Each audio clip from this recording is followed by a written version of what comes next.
In the not-too-distant future, Madripoor is now ruled by Laura Kinney. Greed and fear have given way to a genuinely better place. The heroes have won. Under Laura's leadership, the younger clone Gabby protects this city as a superhero. She's doing well, now married and with 2 children named Wade and Logan. Laura thinks those names are just asking for trouble, but today none of that matters. For today, Laura has to inform Gabby that she's dying. There is little that can be done, as this is the result of some vital flaw in the cloning technique that was used to create Laura. She's already tested Gabby and her children for the same flaw, and thankfully they are fine, as Gabby is a more recent clone and her children's descendants have not inherited this flaw. But even after seeking help from the likes of the Sorcerer Supreme and Dr. Valeria Richards, there is little that can be done for Laura Kinney. Though both women are sad about this, Laura reassures her clone that she has lived a long life and is proud of the good work they've done together. She does have a bucket list, but it's not a long one. 1 final person to kill, and 1 to save. But Laura, another of their clones, is out there, and has gone missing. After calling in a few favors, including one with the White House itself, Laura discovers that Ballora was kidnapped by Dr. Doom during the man's war with the rest of the world. Informed of this by President Kamala Khan, Laura vows to kill Doom and save her clone. Maria Hill, chair of S.H.I.E.L.D., insists on personally helping Laura. After all, the last real threat to peace on Earth is in Latveria. It's not too difficult for these 2 women to track down a way into the country, which Doom has sealed off in a largely impenetrable barrier. Maria, Laura, and Gabby all set out, but when they move in to infiltrate this rogue nation, Gabby informs them they aren't going anywhere. She apologizes as Maria spots something in the sky, heading right towards them.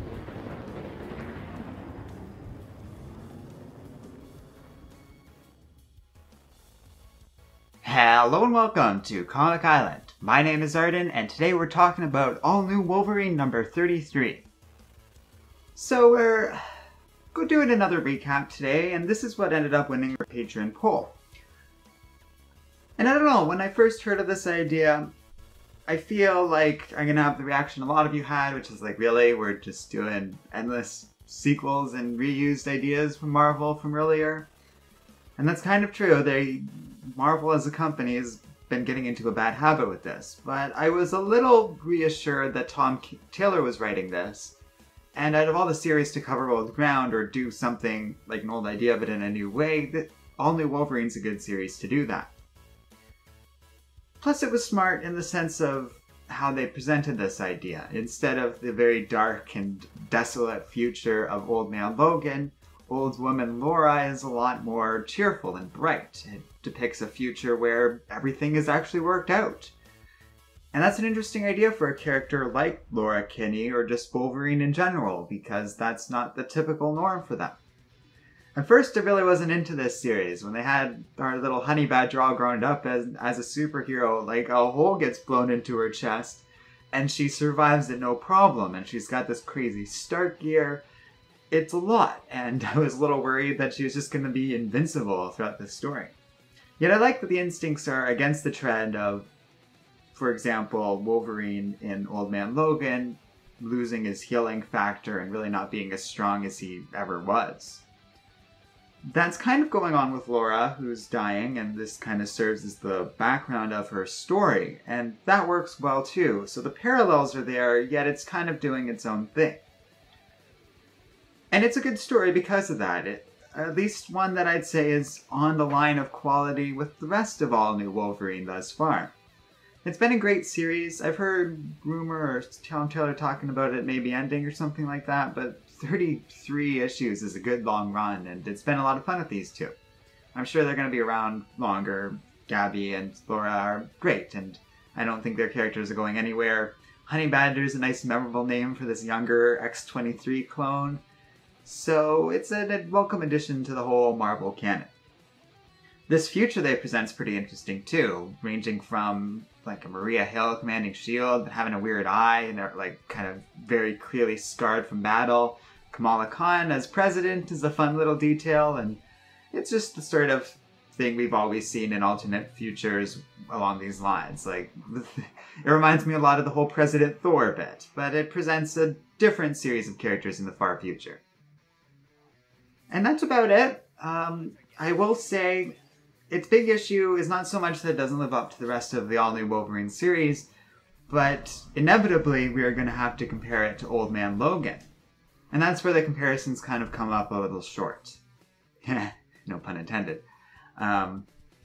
It's fine, but this issue made me think a lot about that first Old Man Logan issue, where we're treated to this big, empty desert, and all these images of the superheroes gone, and this world with a real strong sense of aesthetic that grips you and pulls you right into the story. We don't have that here. If anything, it kind of really starts on rocking footing in my eyes. Because I get so bored with Madripoor and the Wolverine characters so easily that it really... And they made her, like, they made Laura their queen? That was kind of weird. But whatever. and all that stuff is a little ambivalent. At least that's how I felt about it at first. But then when we get to the end of the comic and we're dealing with Doom having engaged a war with the entire world and being the last holdout of any villain, like, in the world at this point, that's interesting. And I am very curious to see what they're going to do with Doom's character and all this other stuff. The other thing I really like about this comic is they're vaguely hinting, but it's there, of direction and the world Marvel's heading towards, and it's an exciting one. I don't think it's a coincidence we had Valeria's name dropped in this comic, nor did it seem... Like, it seems relevant to me that they're making this big story based on Wolverine, and I was thinking about that, and how cool we have this mainstream story being published right now. I have to give Marvel credit where credit is due. The last couple of years, they've been doing a lot of good work at bringing the X-Men back to what they used to be, which is like this ingrained part of the Marvel universe. It's hard to describe what was different, but basically the X-Men comics just have this energy to them that they were missing, and it feels like for some reason Marvel's being a lot more cooperative about the mutants all of a sudden. Now, it's obvious why that is. The timing of it all lines up exactly with Marvel entering into these negotiations with Fox for their characters back, for film rights. But also, I feel they've gotten a strong sense that the Inhumans are never going to replace the X-Men. News to them, apparently, but was never a question for the average Marvel fan.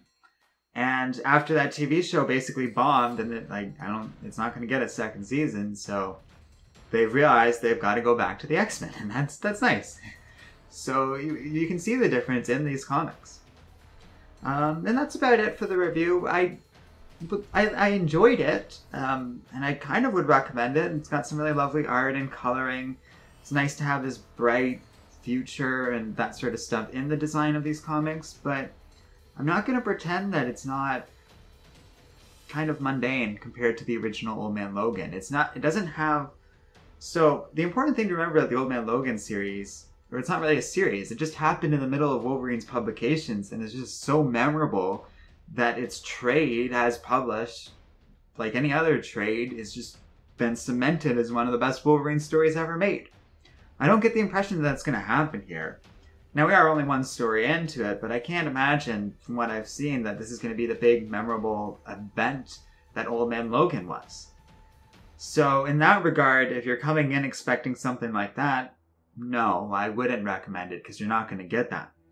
If you've read some of All-New Wolverine, and you've enjoyed it, then I definitely recommend it, because it's right up on the lines of all that other stuff, and Tom Taylor's just such a wonderful writer, and I'm very glad to have him in the modern world of comics. Between this series and Injustice, along with several other titles he's done, I really like the guy's writing. And if you haven't checked out All-New Wolverine at all before, this might be a decent place to start. It's a nice standalone story that you really don't need to know a lot about other than the existence of Gabby, and all you need to know about her is she's just another Wolverine clone, basically. Another female one, younger than Laura, that she rescued and now works with. And that's it. Very simple stuff in the world where there's like a bajillion Wolverine clones running around and that sort of thing. So yeah, that's it. Let me know what you guys think in the comment section below. If you like Comic Island, you should check out our Patreon page, and you can find a link to that in the video description below. Finally, don't forget to like, subscribe, and keep reading comics.